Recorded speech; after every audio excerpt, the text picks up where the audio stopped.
Dukung channel kami dengan cara klik like, comment, and subscribe. Thank you. الأنبياء والمرسلين وسيدنا الأولين والآخرين وعلى آله وأزواجه إلى يوم الدين أما بعد. قال النبي صلى الله عليه وسلم من سلك طريقا إلى العلم سهل الله طريقا إلى الجنة بالعالمين. Hadirin kaum muslimin dan muslimat, terlebih segenap tamu undangan yang bisa disebutkan satu persatu tanpa mengurangi rasa hormat. Semoga kumpulnya kita pada saat ini menjadi coretan kita saksi nanti di yaumil akhir, dan tentunya pantulan keberkahannya kita rasakan semasa di dunia sehingga akan menjadi hajat, keinginan, cita-cita Allah kabul, Allah ijabah.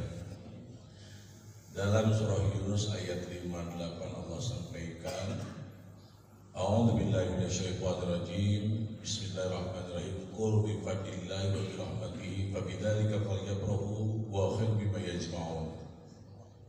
Katakanlah oleh wahai Muhammad, dengan karunia dan rahmat Allah, abidzalika falyafrahu, seyogianya manusia merasa bahagia, beruntung, senang. Dunia itu dinas oleh Allah, wa mal hayatud dunya illa mata'ul ghurur. Tidaklah dunia diciptakan kecuali tempat tipuan semata. Intinya kita harus merasa bahagia dengan karunia dan fadl Allah atau rahmat Allah, terlebih yang berkaitan dengan sifatnya ukhrawi ditandai dengan ubudiyah. Kita bisa sholat tahajud, bisa qiyamul lail, bisa sholat subuh, kita bisa berkumpul dalam kebaikan. Ini hakikatnya tidak akan pernah ternilai dengan ukuran dunia. Cuma karena dunia terlalu menghipnotis pola pikir kita, seolah dunia jauh lebih bernilai ketimbang urusan-urusan akhirat.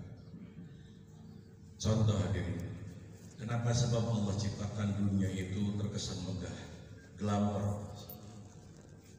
Kalau dalam penampilan perempuan cantik, laki-laki tampan, pangkat tinggi, jabatan luar biasa, kemudian harta bergelimpangan. Jangankan orang yang memiliki dunia, yang menghayalnya pun, yang bermimpi pun sudah menikmati. Wah, asal orang boga anu, wah itu karek hayalna geus nikmat. Urang macam boga soalnya. Nah, dunia itu kenapa Allah takdirkan, Allah kehendaki seolah bernilai, bukan supaya kita menganggap dunia itu bernilai, tapi untuk tolak ukur sehingga kita punya barometer, punya anggapan bagaimana bernilainya akhirat.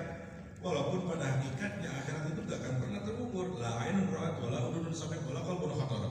Tidak ada mata yang mampu menatap, tidak mampu hati yang mengungkapkan, tidak ada telinga yang mampu mendengar tentang keindahan akhirat. Apa kata Rasul? Rakaat fajri dalam hadis riwayat Muslim, 2 rakaat pada saat fajar, bukan fardu awas, bukan fardu subuh. Salat fardu subuh itu terlalu bernilai. Yang ditafsirkan dalam hadis riwayat Muslim, rakaat fajri, 2 rakaat sebelum salat subuh. Dalam artian qobla. Apa kata Rasul? Khairum, lebih bagus, lebih bernilai minat dunia wa ma fiha, ketimbang dunia dan isinya. Bayangkan hadirin. Cuma karena kita terlalu pola pikir mindsetnya sudah dikuasai oleh ukuran dunia, semua nilai-nilai akhirat itu sudah tidak lagi terbayang. Makanya kita cukup sulit menjiwai ayat walal akhiratu khairul laka minal ayat, tinggal ayat, bacaan tinggal bacaan, untuk menjiwainya repot. Pada ujungnya kita lebih repot mencari ukuran dunia daripada mencari urusan-urusan tentang akhirat. Inilah yang mesti kita renungkan, karena kita nggak akan lama di dunia ini. Kenapa kita menganggap dunia lebih bernilai? Enggak, karena kita kurang menganggap fadl rahmat tentang urusan akhiratnya Allah Subhanahu wa taala. Contoh kecil. Namun sebabnya diciptakan meteran ukuran tuh, namanya kan itu digolong tuh. Bagi bagi mengukur tanah tuh pakai alatnya di meteran gitu. Nah, pakai metro. Kenapa ada metro? Itu metro teh jang ukur luas tanah sekaligus biar tahu nilai jual tanah tersebut. Kenapa Allah ciptakan dunia? Untuk mengukur hebatnya akhirat, walaupun tidak akan pernah terukur pada hakikatnya, kecuali nanti kita rasakan dia berjajah.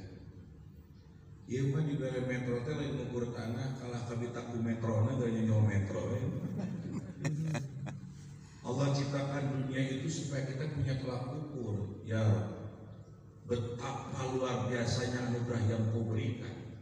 Kalau saja 2 rakaat sebelum subuh Rasul katakan lebih baik daripada dunia dan isinya. Bagaimana dengan qiyamul lail? Bagaimana dengan bacaan tasbihku? Bagaimana dengan kebaikanku kepada orang tua? Bagaimana dengan ibadah-ibadahku yang lainnya yang sudah barang tentu jauh lebih bernilai ketimbang urusan dunia, sehingga dengan sendirinya dunia itu terasa tidak bernilai. Bukan kita abaikan. Jadi kita repot berbicara tentang juhud, jauhi dunia itu tanpa ilmu, malah ujung-ujungnya maaf belaga tasawuf jadi tak sanggup kan. Jadi kamu saya mau uruskan dunia, saya mau lebih fokus ke akhirat. Si pentarokona mana mau uruskan dunia, rokok mentah, mau urusan apa ya? Mau fokus memikirkan dunia, ya rokok mentah, itu belaga tasawuf jadi tak sanggup kayak gitu. Urusan juhud itu gak akan bisa kecuali kita bisa menganggap dulu bernilai akhirat. Dengan menganggap akhirat bernilai, maka dengan sendirinya dunia akan menjadi tidak bernilai. Jamaah membuka mobil taruhlah umpama ya, tanpa menghinakan masing-masing belah tanya. Jamaah membuka mobil Alphard taruhlah. Lalu bawa kalau buat di mudah Ferrari mah Alphard kayak balik ngelapan Alphard. Kepikiran apaan satu? Kepikiran yang mobil apaan satu? Kepikiran kenapa sebab jauh nilainya. Nggak kamu jamaah ngelapan apaan satu, tapi kira yang apa? Aduh, iya mendikan apa? Dan ya Allah. Kadang melakukan apa jauh tinggi melakukan paling banyak karena Fortuner lah dari kasar kita karena Innova. Orang maaf harusnya jangankan urusan lagi sholat, lagi dunia yang diurusi pun mestinya dia terpikirkan akhirat. Ya Allah, ngapain juga aku ngurusin dunia? Coba cari akhirat yang nilainya jauh lebih berlimpah. Maka apalagi orang yang lagi sholat, jauh kita berbicara tentang khusyuk. Kalau kita mampu memahami hadis Rasul, jangankan berpikir maaf sholatnya itu bisa sholatnya saja sudah menganggap lebih daripada segalanya. Ya, betapa bahagia bisa sholat walaupun 2 rakaat. Yang Rasul janjikan jauh lebih banyak daripada dunia dan isinya. Nu repotna bayang terus sholat tapi kakak pikiran mio aja ketika sebelumnya. Terus sholat masih kira kepikiran dunia jeung sina wae teu sabanding. Salat 2 rakaat jauh lebih bernilai. Ieu keur salat masih dipikirkeun karena dunia. Ieu mah kebangetan hadirin. Jadi lamun budak kolon mah permen es bonbon dirontok berlian dibabetkeun ya. Bayangkan urusan yang berharga yang jauh lebih bernilai daripada dunia dan isinya, kurang dipakai mikirkan sebagian kecil daripada dunia. Ini banget pola pikir kita. Dan inilah bagaimana mana ayat tidak mengenal dalam hati kita. Kita lebih bahagia dengan urusan dunia, kita lebih repot dengan urusan dunia, dan pada ujung-ujungnya urusan yang lebih penting kita abaikan. Adakah yang lebih serius daripada urusan akhirat? Tidak. Dunia terasa serius karena kita semasa di dunia. Jangan karena di pada ujungnya yaumala yang komalu wala banun. Manakala satu hari tidak bernilai harta, pangkat, jabatan, bahkan anak. Bayangin, orang di pintu kematian saja pada saat sakaratul maut, dunia sudah tidak bernilai. Coba orang terus diinfus, tapi oksigennya nempel, ngapa-ngapa. Tawaran Fortuner, ajak orang tuh healing, ngapin, itu kepikiran. Ajak lokasi makan yang enak, gak bernilai. Proyek, sok repot diikuti rumah sakit tawarannya, proyek miliaran kan. Siap goblok.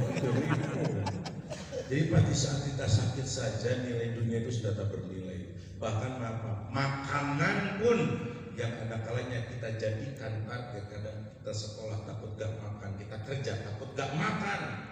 Pada saat kita sakit dipaksakan masuk, kita keluarkan lagi sudah tidak bernilai.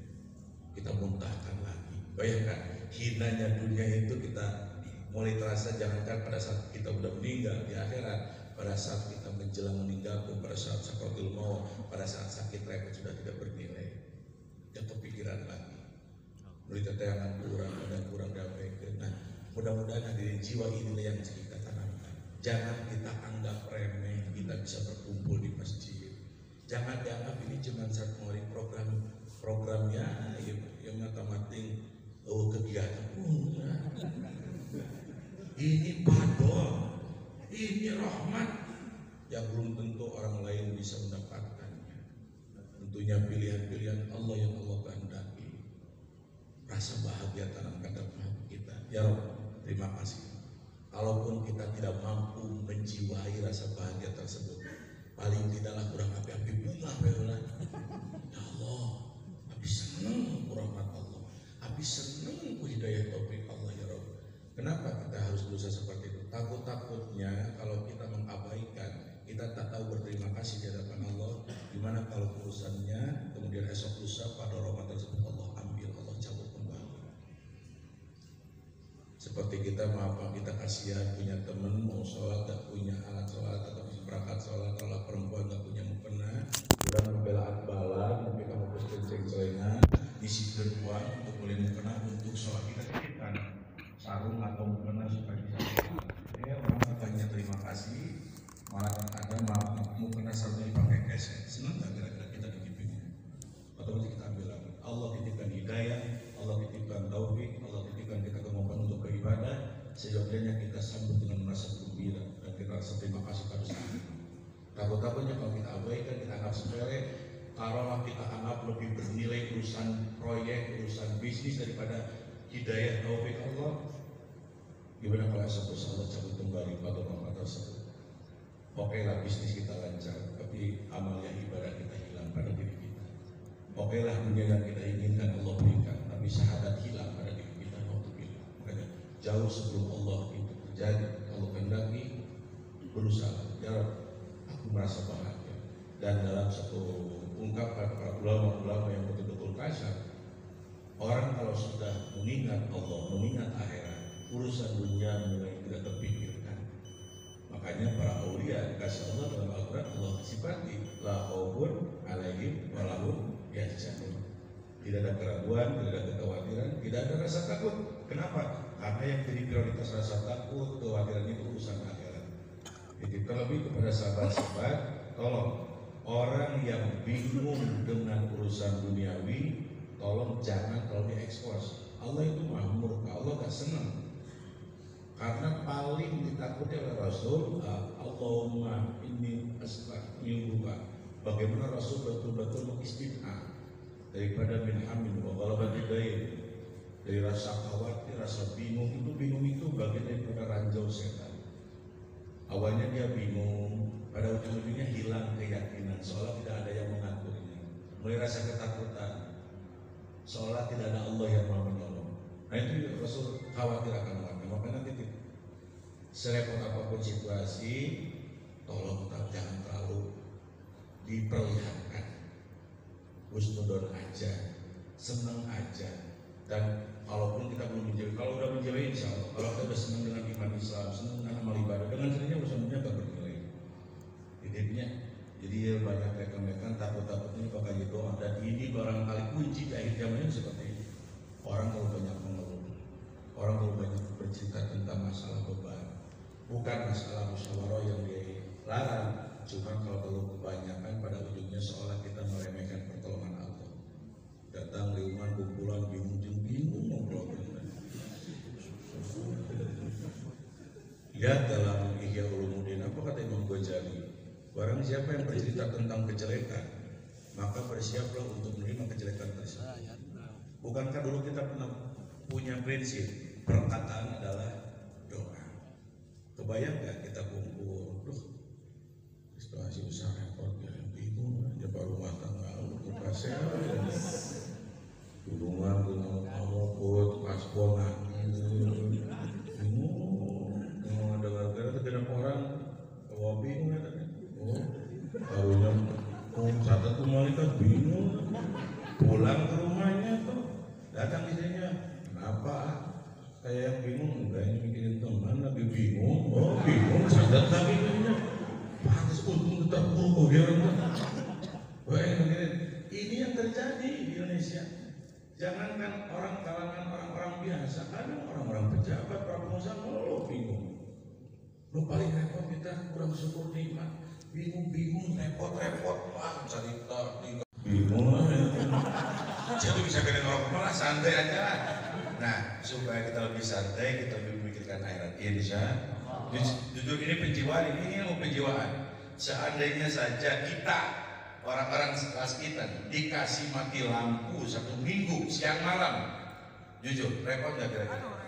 Repot nggak? Repot. Seminggu siang malam kita nggak dapat cahaya, mati lampu, TV gak jalan, HP gak bisa dicas.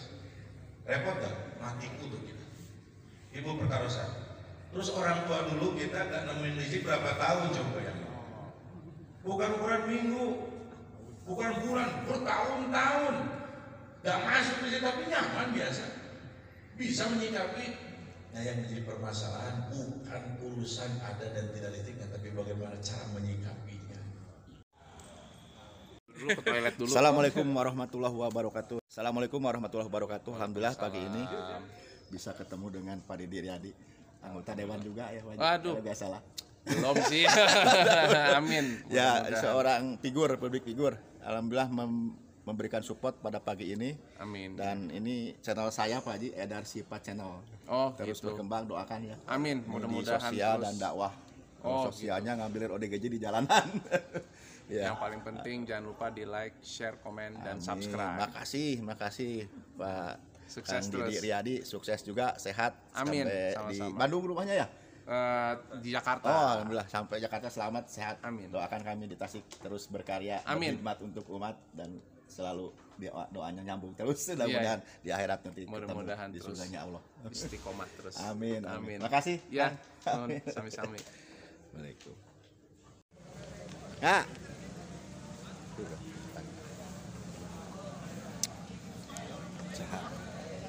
Ya, tuh. Assalamualaikum. Kita akan konten biker subuhan di Tasikmalaya. Halo, kalau Pak.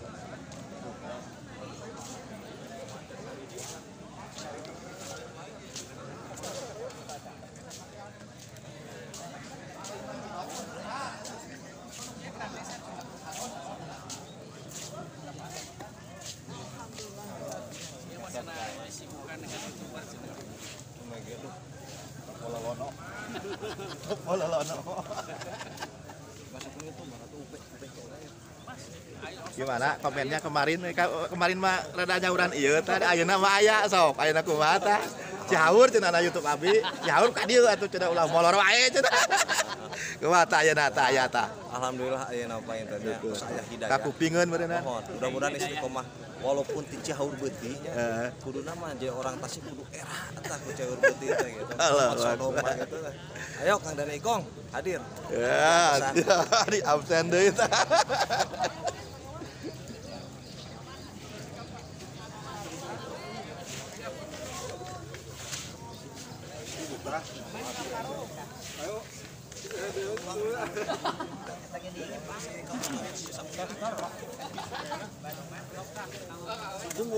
mantap.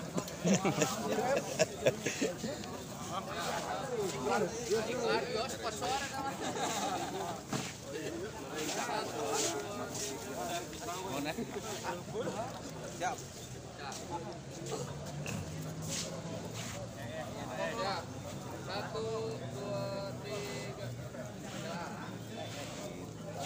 Pagi ini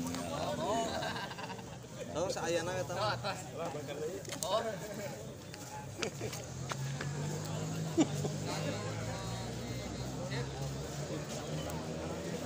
Hei, Bang Wildan.